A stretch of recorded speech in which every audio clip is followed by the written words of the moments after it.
Welcome back to Sensei Talks COVID-19 edition number 4.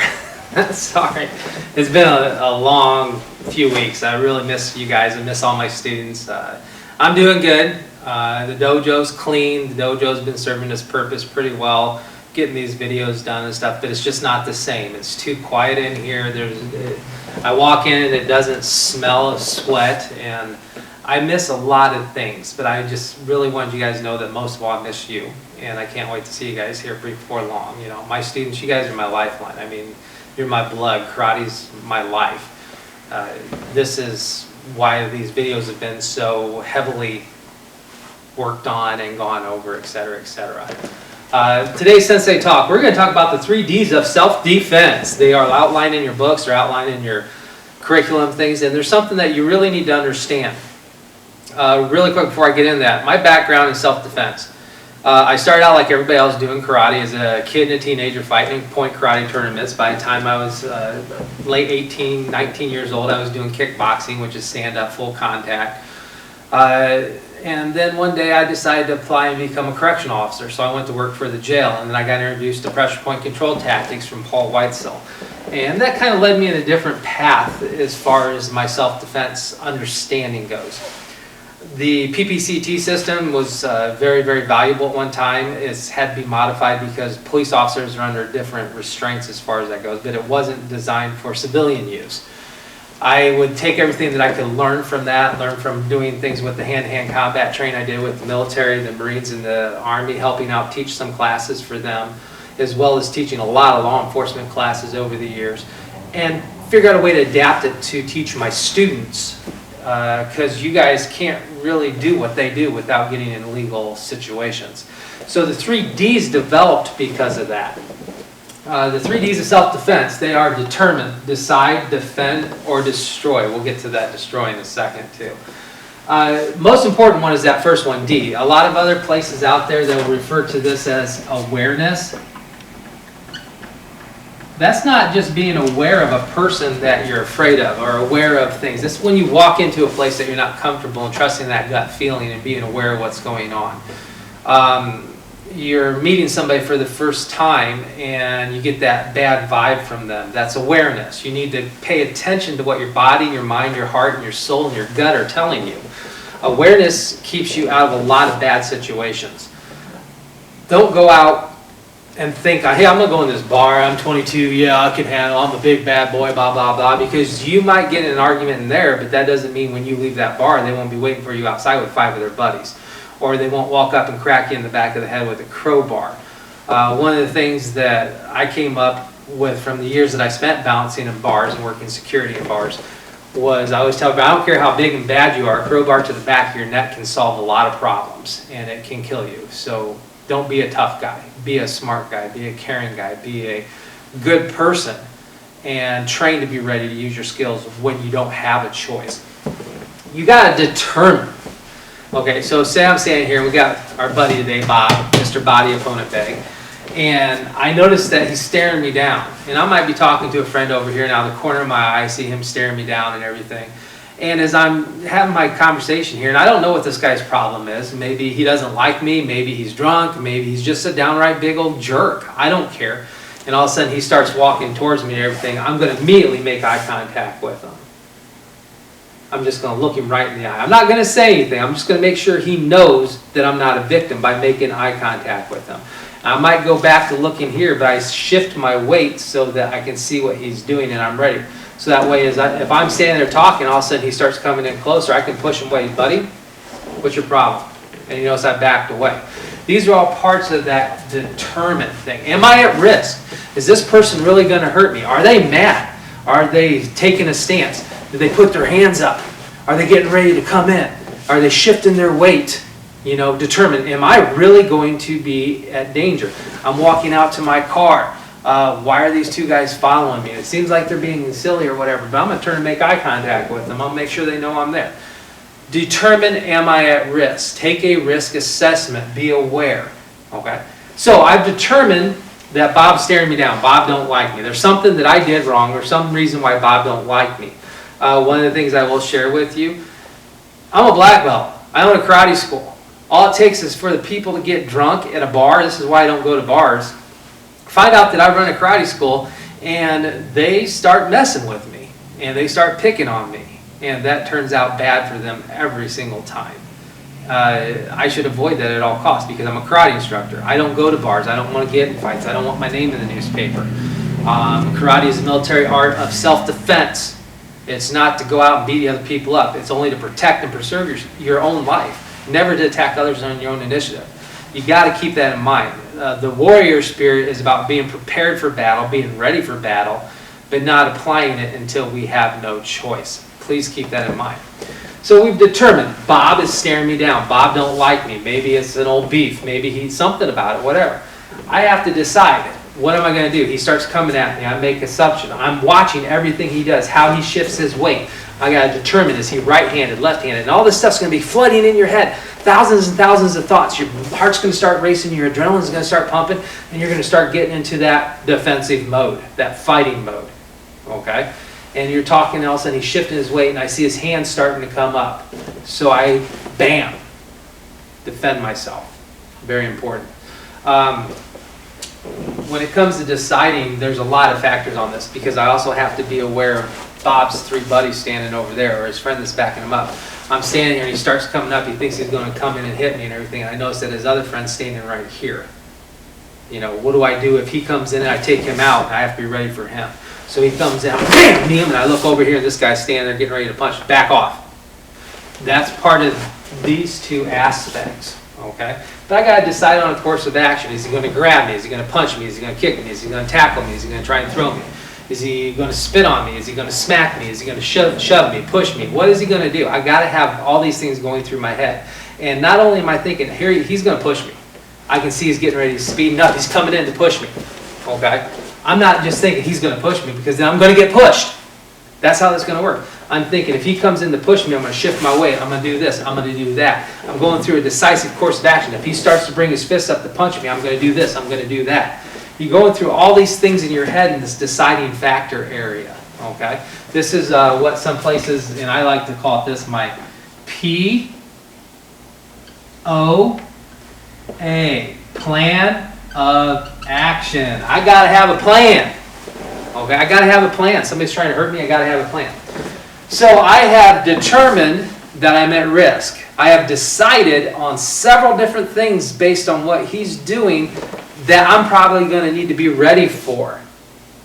And when he attacks, I defend. That's all there is to it. I defend. I use distancing to make him expose himself, to overreach, to do something wrong. I expose his weakness and I use it against him. I defend myself adequately. This is the 3 Ds. It takes years of training to get to where this becomes instantaneous. Back in my day when I was coming up in karate, and I love sharing this with people because a lot of you guys didn't come out in the late 70s, early 80s, even in the 60s I hear about this. But if a guy walked into a bar or was at a restaurant and somebody decided they were going to start picking a fight with them, and he goes, I need to warn you, I'm a black belt in karate. People would think twice about messing with the person because he's probably going to kick the living you-know-what out of them. Okay? Today, not so much. I'm a black belt in karate. They punch you in the mouth. The reason why is because there's a lot of schools out there that don't train martial arts for self-defense. They train it for titles, for trophies, for point fighting. They've probably never, ever even put a high-pressure situation on anyone where they pinned them down and made them actually fight hard to get back to their feet. You just don't know. Martial arts, I wouldn't say has been watered down. I would say that it's become a business, and a lot of schools prefer to just keep you happy, keep you coming, don't want you to get bumps, bruises, bloody noses, etc., because they know you might quit. If you quit, that's less money in their pocket. A good karate school don't care about the money in the pocket. They're like my dojo. They're like my sensei's dojo. We want to have funds coming in, but we don't need to drive a Lamborghini or Lexus. What we need to do is teach you the best that we can. Make you capable of self-defense, because that's the important thing with our karate. So it's got to be able to work. All right? Let's talk about destroy. Every time that I put my students down, we're going over the 3 Ds on the board, I always get determine, good, awesome, next. Decide, good, awesome, next. What's the next one? Destroy! they skip the defend part and go right to the destroy part. Now I know what's causing that. It's because kids today see movies, and movies have violence in them. Kids today have video games. The video games don't do defend, they destroy. Okay? Take Grand Theft Auto as a prime example. That's a game no child under the age of 16, in my opinion, should ever be playing, because it's got some really bad situations in it. But you get in a car, you get aggressive, and you take people out with the car. There's no defense. There's destroy. Okay? When is it possible, or when is it okay to destroy? This one is highly subjective. It all depends on what you can prove in a court of law. I'm just going to put it that way.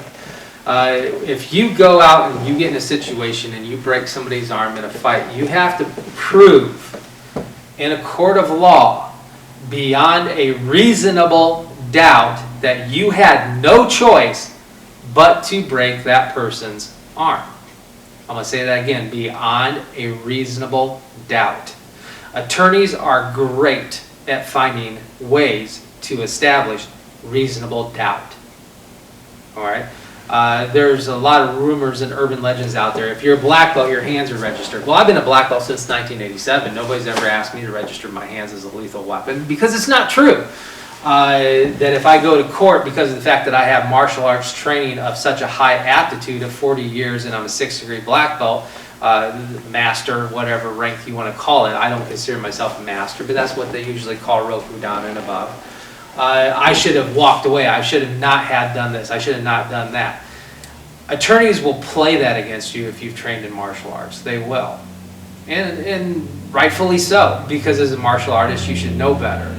But there's going to be situations you get into where you're not going to have that ability to make that choice. I've been in those situations. I've been in fights. I've been in situations where I've had a lot worse happen to me.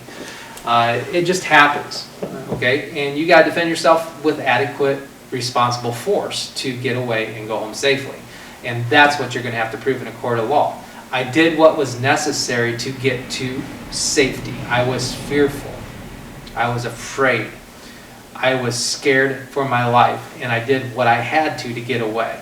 Now, if we get in a situation, he puts his hand on my throat, which gives me the ability to destroy him, by the way, because if somebody puts their hands on your throat, they're not trying to hurt you, they're trying to kill you, and that can be proven in a court of law. And all of a sudden I go, wham, and I strike him in the nose, and I shatter his nose, and he's on the ground. I go forward, and I keep hitting this guy. I'm going to jail. Guaranteed. Because I went right to destroy and kept hitting him. But if he puts his hand on my throat and I block, bam, and I strike him a solid one, and I walk away, and I get away fast, that's self-defense. So keep that in mind. You got to keep that in mind. We have to train to be in charge of our emotions, in charge of every decision that we make. We are responsible for anything we do to somebody. So when we come to destroying, when can you go to destroy? When can I skip defend and go to destroy? They got a knife. They have a gun. They have a club. It's 2-on-1, 3-on-1, 4-on-1. Those are situations where you can easily, most likely, I'm not an attorney, but I can tell you this, most likely, get to the point of proving that you had no choice. Okay?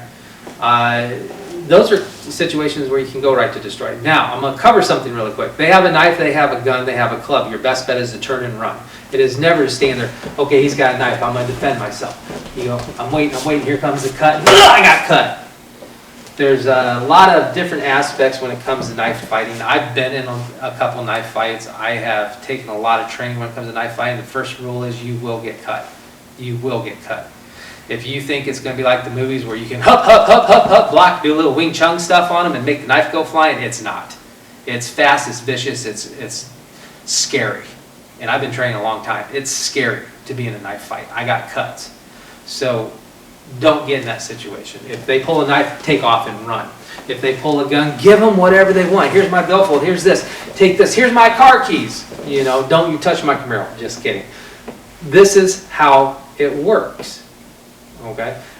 We do cover what happens to a person's face if they decide to shoot you in my dojo, because I have seen it, what happens when a person's getting ready to pull a trigger. So we cover that. And if you get in that situation, yeah, you're going to get shot. You might as well go ahead and go for it. but most of the time they don't want to shoot you. If they wanted to shoot you, you would have been shot as soon as they pulled the weapon. They would just shot you. Okay? Criminals are not rocket science people. They're not highly intelligent, except for maybe big-time criminals. If somebody's got a gun and they want to rob you, if they wanted to shoot you, they would have already shot you. They would have just walked up, popped a cap into your butt, into your thigh, someplace you're not going to die. You fall on the ground, you're in pain, you're in agony, you're freaking out. They pin your face to the ground, they take what they want from you, and they take off running so you don't get anything but maybe a glimpse of their back as they're running away. So keep that in mind. So destroy. Now, Ohio has a law that, and Indiana and Michigan has this law as well. If you come in my house illegally, you break in my house, I have the right to kill you. That's what that law basically states. But you're still going to have to prove beyond a reasonable doubt that you were afraid for your life in a court of law, because you will get arrested. You pull out a gun and shoot somebody breaking through your window, you will be arrested. They will take you in. They're not just going to let it go. Okay? Most of the time I think that that's done because the police need to absolve themselves from any wrongdoing and from any liability to avoid a lawsuit. Okay? And they're within their power and their right. You pulled a weapon, you shot somebody in your house, they're within their right to do that. You know. But when you go to court, unless you two knew each other and there was some kind of long-standing beef there that they can prove that it might have been wanton or premeditated, you're pretty safe. But I'm not an attorney, so I'm just basing that off of experience. I have gone to court. I have been a witness for both the defense and the prosecutor at the same time to establish that reasonable doubt, or to outrule that reasonable doubt. So play with this stuff and get good at it. The 3 Ds of self-defense. Determine, that's your awareness stage. Decide, what am I going to do based on what he's doing, or she's doing, or they're doing. Defend, that's your response to the attack. Destroy, that's your response to an attack that's going to kill you or cause you serious injury or harm. That's the easiest way I can explain the 3 Ds. Now, one of the big things that I do like to cover when it comes to self-defense, self-defense is not point fighting, it's not kumite, it's not sparring in the dojo. All right? Self-defense is situational based. You have to work scenarios like we do in the dojo. I'm sitting there, I put my students 3.3 feet away, and I say, this guy's mad at you, he's going to step in and bam, take your head off with a hook punch. You know, are you ready? Go! I don't give them the opportunity to sit there and get set up, step back, put their hands up, all this other stuff. We're standing just like this, and you got to boom, defend. I mean, you got to do it right there, because that builds instantaneous response. Instantaneous response to stimulus that is coming at you in a violent manner is highly, highly important. As a matter of fact, when I was a bouncer, I can tell you right now that my ability to respond quickly, effectively, and adequately to the situations that I've gotten in saved me from getting beat up and uglier than what I am. Guaranteed. I got my nose broke once, but other than that, most of the time, I was able to defend myself without getting hurt.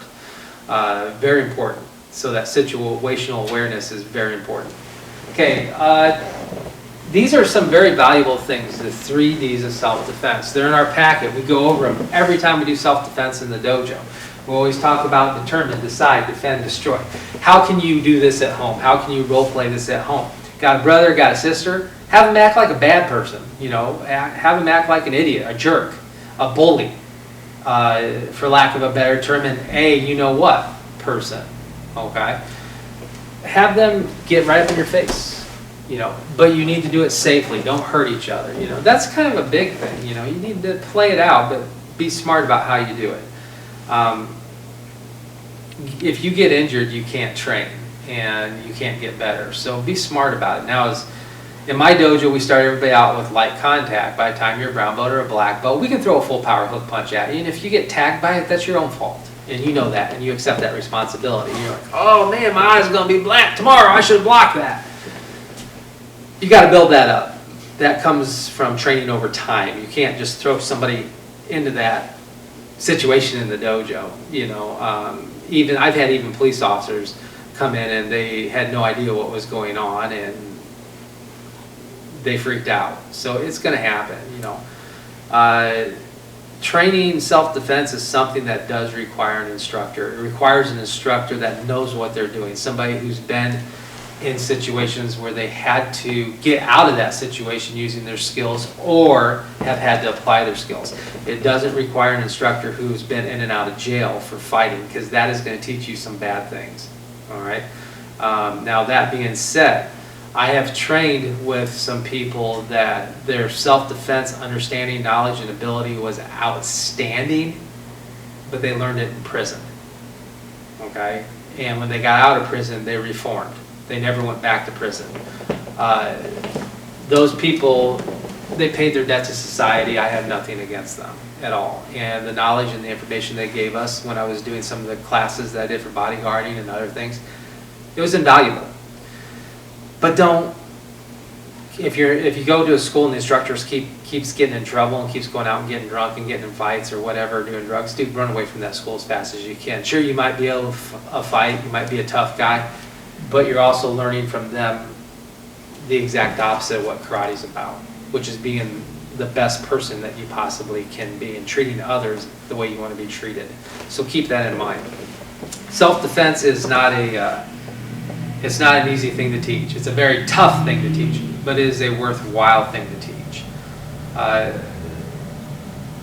It takes years to get good at self-defense. There is no overnight weekend course. No matter what anyone tells you, you pay me this to take a one-time course and I'll teach you to defend yourself, da-da-da. No. There's no miracles to this. You got to find an instructor who understands that he can build your abilities over time, and then you have to have patience and understand you're not going to get good at self-defense in 6 months, in a year. It's going to take years, okay?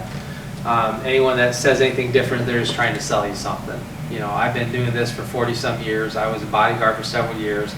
I was a bouncer for several years. I worked in a couple jails. I can tell you right now, I thought when I was younger I knew how to defend myself, but I got my butt kicked a few times, and that really woke me up to what self-defense is. And arrogance and ego is nothing. You got to get rid of them. You got to understand that anytime somebody's getting ready to throw down on you, you're at risk. So you need to prepare for it as if you're at risk. You never underestimate your opponent. That's pretty much what I got on the 3Ds. I kind of went off on a tangent there, but that's valuable information. You guys need to know that, need to hear that. If you got any questions on this stuff, hit me up. Get with me, talk to me, send me an email, call me on the phone and talk and discuss about it with me. That's what I'm here for. That's why I'm your sensei. Don't just, hey, watch the video and let it go in one ear and out the other. Work the material, okay?